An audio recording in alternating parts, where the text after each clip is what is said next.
जय श्री राम भक्तों, आप सभी का स्वागत है श्री रामचरितमानस कथा के वार्षिक पाठ में। वार्षिक पाठ में हम प्रतिदिन 3 दोहे और मंगलवार के दिन 6 दोहे पढ़ते हैं, जिससे हमारी संपूर्ण रामायण 1 वर्ष से पहले 11 महीने में पूर्ण हो जाती है। जिन भक्तजनों की समय की कमी रहती है वे प्रतिदिन मात्र 10 से 15 मिनट देकर अपने जीवन को सफल बना सकते हैं। श्री रामचरितमानस श्री तुलसीदास जी द्वारा रचित हिंदी अवधि आम बोलचाल की भाषा में रचा हुआ ग्रंथ है, जिसे कोई भी व्यक्ति पढ़ सकता है। इसके पाठ के लिए संस्कृत के ज्ञान का होना आवश्यक नहीं है, इसलिए आप सभी से अनुरोध है कि आज से ही श्री रामचरितमानस का पाठ आरंभ कीजिए और अपने जीवन को सफल बनाइए। साथ ही अपने सगे संबंधी, बंधु बांधवों, मित्रजनों के साथ भी शेयर कीजिए और परम पुण्य का भागी बनिए। श्री रामचरितमानस का पाठ करके आप अपने सामाजिक आर्थिक जीवन की कठिनाइयों से पार पाते हुए, सफलता प्राप्त करते हुए अपने मनुष्य जीवन को सफल बना सकते हैं। श्री रामचरितमानस का पाठ करने से पूर्व हम शिव शंकर, भोलेनाथ व पार्वती माता को प्रणाम व आह्वान करते हैं कि वे भी हमारी श्री रामचरितमानस में सम्मिलित हों और हमें अपना आशीर्वाद प्रदान करें। बोलो जय श्री रामचंद्र की जय। बोलो जय श्री रामचंद्र की जय। श्री राम तथा अन्य सभी देवी देवताओं को प्रणाम व आह्वान भी करते हैं, अपने गुरुजनों को प्रणाम व आह्वान करते हैं कि वे भी हमारी श्री रामचरितमानस में सम्मिलित हों और हमें अपना आशीर्वाद प्रदान करें। तो शुरू करते हैं आज की कथा। कपि कै ममता पूछ पर सभी कहूँ समुझाई, तेल बोरी पट बांधी पोनी पावक देहु लगाई। मंगल भवन मंगलहारी प्रभु दशरथ जट बिहारी। मैं सबको समझा कर कहता हूँ कि बंदर की ममता पूंछ पर होती है, तेल में कपड़ा डुबो कर उसे इसकी पूंछ में बांध कर फिर आग लगा दो। पूंछहीन वानर तहीं जाई, तब सट निज नाते ही लैयाई। जिन्हें के कीनी जी बहुत बड़ाई, देखूं मैं तिन्हें के प्रभुताई। जब बिना पूंछ का यह बंदर वहाँ अपने स्वामी के पास जाएगा, तब यह मूर्ख अपने मालिक को साथ ले आएगा जिनकी इसने बहुत बड़ाई की है। मैं जरा इनकी प्रभुता अर्थात सामर्थ्य तो देखूं। वचन सुनत कपि मन मुस्काना, भई सहाय सारद में जाना। जातु दान सुनी रावण वचना, लागे रचे मूड सोई रचना। यह वचन सुनते ही हनुमान जी मन में मुस्कुराए और मन ही मन बोले कि मैं जान गया सरस्वती जी इसे ऐसी बुद्धि देने में सहायक हुई है। रावण के वचन सुनकर मूर्ख राक्षस वहीं पूंछ में आग लगाने की तैयारी करने लगे। रहाने नगर वसन कृत तेला, बाड़ी पूंछ कीने कपि खेला। कौतुक कहीं आए पुरवासी, मारे ही चरण करही बहु हासी।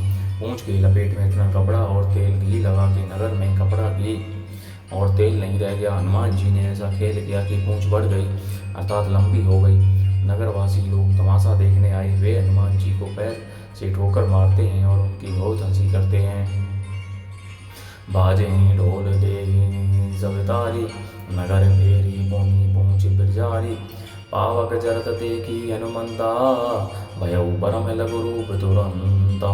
ढोल बजते हैं, सब लोग तालियां पीटते हैं। हनुमान जी को नगर में गिराकर फिर पूंछ में आग लगा दी।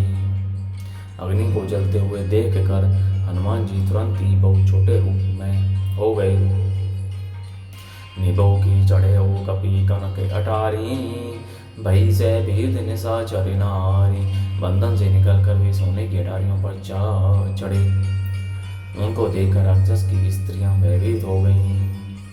हरि प्रेरित ते ही अवसर चले मरुत उनवा 49।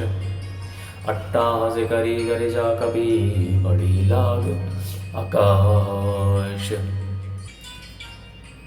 मंगल भवन मंगलहारी प्रभु सुदशरथ जट बिहारी। उस समय भगवान की प्रेरणा से 49 पवन चलने लगे। हनुमान जी अट्टहास करके गरजे और बढ़कर आकाश से जा लगे। देहे विशाल परम हरुआई, मंदिर ते मंदिर चढ़े दाई। जरई नगर बालोग बिहाला, झपट लपट बहु कोटि कराला। देह बड़ी विशाल परंतु बहुत ही हल्की फुर्तीली है। वे दौड़ दौड़कर एक महल से दूसरे महल पर चढ़ जाते हैं। नगर जल रहा है, लोग बेहाल हो रहे हैं, आग की करोड़ों भयंकर लपटें झपट रही हैं। तात मातु हा सुनिए पुकारा, एहि अवसर को हम ही गुबारा। हमें जो कहा यह कभी नहीं होई, बानर रूप धरे सुर को होई। हाय बप्पा हाय मैया, इस अवसर पर हमें कौन बचावेगा। चारों ओर यही पुकार सुनाई पड़ रही है। हमने तो पहले ही कहा था कि यह वानर नहीं है, वानर का रूप धरे कोई देवता है। साधु अवज्ञा कर फलू ऐसा, जरई नगर अनाथ कर जैसा। जारा नगरो निमिष एक माही, एक विभीषण कर गृह नाही। साधु के अपमान का यह फल है कि नगर अनाथ के नगर की तरह जल रहा है। हनुमान जी ने एक ही क्षण में सारा नगर जला डाला, एक विभीषण का घर नहीं जलाया।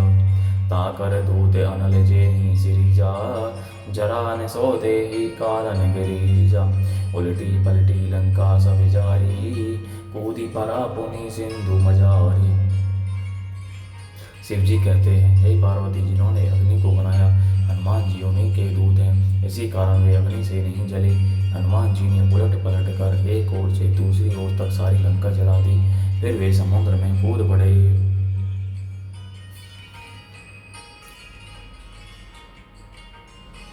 ऊंच बुझाई खोई, श्रम धरी लघु रूप बहोरी। जनक सुता के आगे ठाड़, भयो कर जोरी। मंगल भवन मंगलहारी, द्रवौ दशरथ जल विहारी। पूंछ बुझाकर थकावट दूर करके और फिर छोटा सा रूप धारण कर हनुमान जी श्री जानकी जी के सामने हाथ जोड़कर जा खड़े हुए। मातु मोहि दीजे कछु चीन्हा, जैसे रघुनायक मोहि दीना। चूड़ामणि उतारी तब दयऊ, हरस समेत पवन सुत लयऊ। हनुमान जी ने कहा, हे माता, मुझे कोई चिन्ह पहचान दीजिए, जैसे श्री रघुनाथ जी ने मुझे दिया था। तब सीता जी ने चूड़ामणि उतार कर दी। हनुमान जी ने उसको हर्षपूर्वक ले लिया। कहे ओ तात अस मोर प्रणामा, सब प्रकार प्रभु पूरन कामा। दीन दयाल बिरदो संभारी, हरहु नाथ मम संकट भारी। जानकी जी ने कहा, हे तात, मेरा प्रणाम निवेदन करना और इस प्रकार कहना कि हे प्रभु, यद्यपि आप सब प्रकार से पूर्ण काम है, आपको किसी प्रकार की कामना नहीं है, तथापि दीनों दुखियों को दया करना आपका व्रत है और मैं दीन हूँ। अतः उस व्रत को याद करके हे नाथ, मेरे भारी संकट को दूर कीजिए। तात शक्र सुत कथा सुनाए हो, बान प्रताप प्रभु ही समुझाए हो। मास दिवस महु नाथु ने आवा, तो पुनि मोहि जियत नहीं पावा। हे तात, इंद्रपुत्र जयंत की कथा सुनाना और प्रभु को उनके बाण का प्रताप समझाना, सिमरन कराना। यदि महीने भर में नाथ ने आए तो फिर मुझे जीत ही नहीं पावेंगे। कहो कपि के ही विधि राखो प्राणा, तुम तात कहत अब जाना। तो ही देखी शीतली भई छाती, पुनि मोह कहूँ सोई दिनों सो राती। हे हनुमान, कहो मैं किस प्रकार प्राण रखूं। हे तात, तुम भी अब जाने को कह रहे हो। तुमको देखकर छाती ठंडी हुई थी, फिर मुझे वही दिन और वही रात। जनक सुत ही समुझाई, करी बहु विधि धीरे जो दीन है। चरण कमल सिरुनाई, कपि कभिनु राम पही कीन। मंगल भवन मंगलहारी, द्रवौ दशरथ अजर विहारी। हनुमान जी ने जानकी जी को समझाकर बहुत प्रकार से धीरज दिया और उनके चरण कमलों में सिर नवाकर श्री राम जी के पास गमन किया। बोलो जय श्री रामचंद्र की जय। तो इस प्रकार भक्तों, आज की कथा का विराम यहीं पर होता है। बोलो जय श्री रामचंद्र की जय। शिव शंकर भोलेनाथ जय, पार्वती माता की जय, सभी गुरुजनों सभी देवी देवताओं की जय। आप सभी संगोदे के अपने मित्रजनों, बंधु बांधवों, सगे संबंधियों को भी श्री रामचरितमानस पढ़ने के लिए कहिए और परम पुण्य का भागी बनिए। बोलो जय श्री रामचंद्र की जय।